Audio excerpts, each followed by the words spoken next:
Last year, Governor Ron DeSantis signed legislation into a law that's required, among other things, out-of-state driver's licenses given to illegal immigrants be invalidated.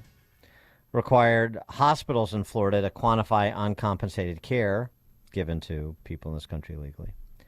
And compel lawyers with at least 25 employees to use E-Verify to check new hires' legal status before hiring them.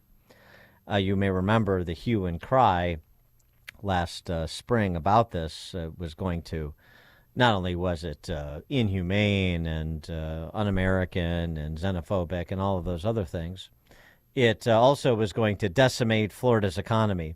Always interesting when the left is worried about the prospects for someone they otherwise disagree with. Tucker Carlson is going to ruin his credibility by sitting down with Vlad Putin. Okay, well, isn't that what you want? Florida is going to decimate its economy if Ron DeSantis signs this law. Well, isn't that what you want, to stick it to DeSantis and all those red state denizens? Yeah. Well, it turns out that those predictions, not exactly on the money. Surprise, surprise. For more on this, pleased to be joined by Dave Seminara, former diplomat, author of Footsteps of Federer and Mad Travelers, A Tale of Wanderlust, Greed, and the Quest to Reach the Ends of the Earth. Dave, thanks for joining us again. Appreciate it. Dan, thanks for having me. So Florida was really going to hamstring itself. The economic vitality of Florida, much talked about under Governor DeSantis, that was going to go away with this legislation codified into law. And what's occurred in the last almost a year instead? The economy has continued to grow. Surprisingly, we were told there was going to be a huge worker shortage here. Some people were even predicting there to be food shortages. I think that that some liberals were hoping there'd be food shortages here in Florida. Would not have been fun for them. That did not transpire.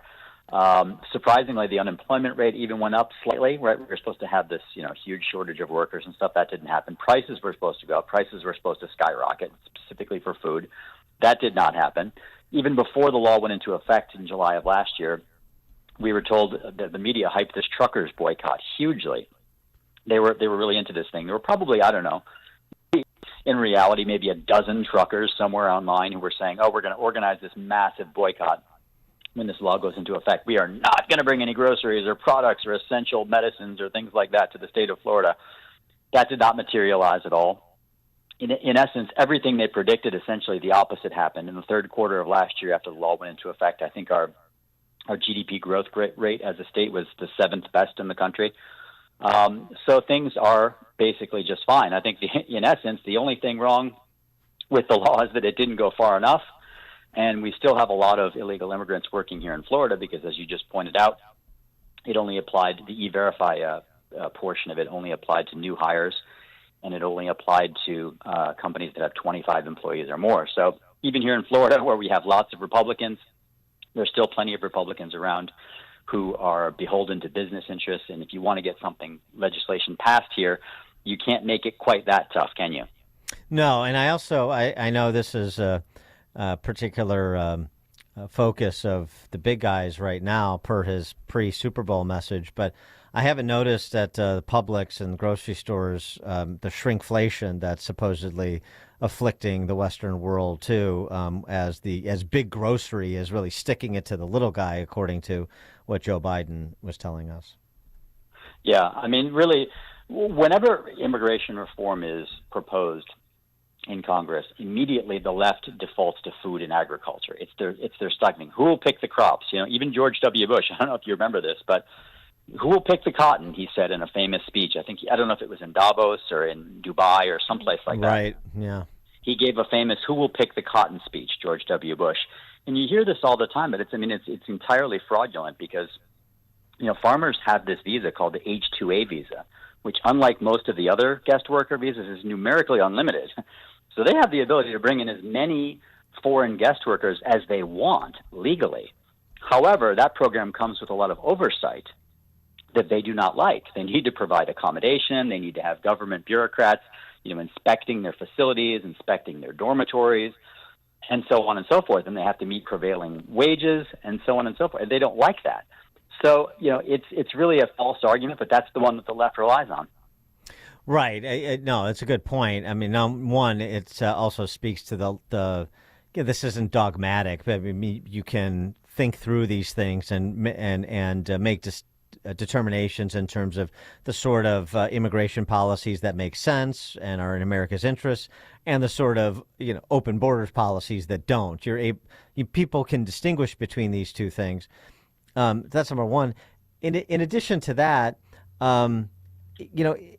it also just speaks to the larger problem of having a focused conversation on this, because you get these misdirection plays that are thrown out, is like you say, who will pick the cotton, or what about the farmers? They produce the food and stuff. And it turns out that, number one, that's already being accommodated, actually. It's not even a problem that we have to address per se. It's actually being accommodated. And number two, to the extent that there needs to be tweaks, happy to have that conversation, but we're not having any conversation about any tweaks of programs that are going along basically okay, when we have this sucking chest wound over here that nobody wants to discuss. No, exactly. It'll be interesting too to see what happens, in the next several months of the campaign too, because we had this bill that came out in the Senate, this immigration border bill. 370 pages worth of a lot of details that I chose not to immerse myself in. I immersed myself in a bit of it, but I didn't go through the entire thing. But, we'll just have to see what happens. I think, though, that E-Verify is something that's very popular with Americans, and I think, even an increasing number of independents and Democrats. And so I don't think this thing can be stopped. I think that even the left now is starting to realize that they're going to lose this election if they don't move quickly to the right on immigration. I think Biden has finally gotten that message. I mean, of course, he's not going to move anywhere near in the direction we would like him to, but you do see them inching towards the center here. I was amazed that they were even willing to take on asylum and to make it tougher to claim asylum in that Senate border deal. Not that it was a good one, but it was something. It's like, okay, all right, there's something here. Well, they have to move gingerly, because let's turn it over to Chris Murphy, the senator from Connecticut. He was on MSNBC with Rachel Maddow doppelganger Chris Hayes, and he conceded something that you're not supposed to say out loud. The negotiation didn't have a path to citizenship. It was entirely on their terms in order to get Ukraine funding, right? Well, I mean, Chris, that's been a failed play for 20 years. So You are right that has been the Democratic strategy for 30 years, maybe. And it has failed to deliver for the people we care about most, the undocumented Americans that are in this country.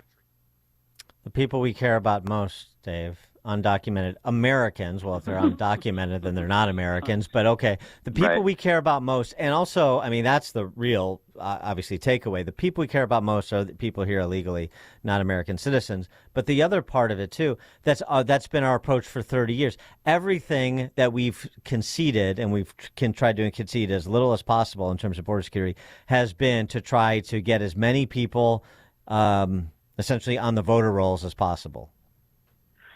Dan, it's a really interesting problem. I mean, it's such a global. It is the arguably the biggest global problem, not just for the United States, but for every relatively wealthy country all around the world. I like to travel. Over the Christmas holidays, we were in the Caribbean. We went to a few islands, for example, that are being overrun also by Venezuelan migrants. This isn't just an issue for the U.S., right? This is an issue in places like Aruba, in places like St. Kitts, in places all over the world. Any country that's reasonably worth living in is having this problem right now. And the left here, they're becoming increasingly isolated, because I think what Rui Teixeira calls normie voters, normie Democrats, like not the far left, the squad type people, but just ordinary people who are not completely insane, but who tend to vote Democrat.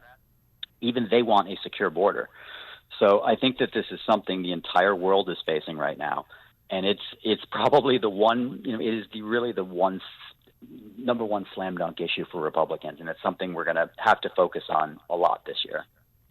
He is Dave Seminara, former diplomat, author of Footsteps of Federer and Mad Travelers, A Tale of Wanderlust, Greed, and the Quest to Reach the Ends of the Earth. Dave, thanks as always. Appreciate it. Nice talking to you. You too, and Dave joined us on the Turnkey.pro answer line. Listen to Dan and Amy on your smartphone. Download the AM 560 mobile app today at 560theanswer.com/mobile. Ad paid for by America First Tax Group. Attention! If you or your business is behind in filing your tax returns, or if you owe over $10,000 in back taxes to the IRS, please listen carefully. The IRS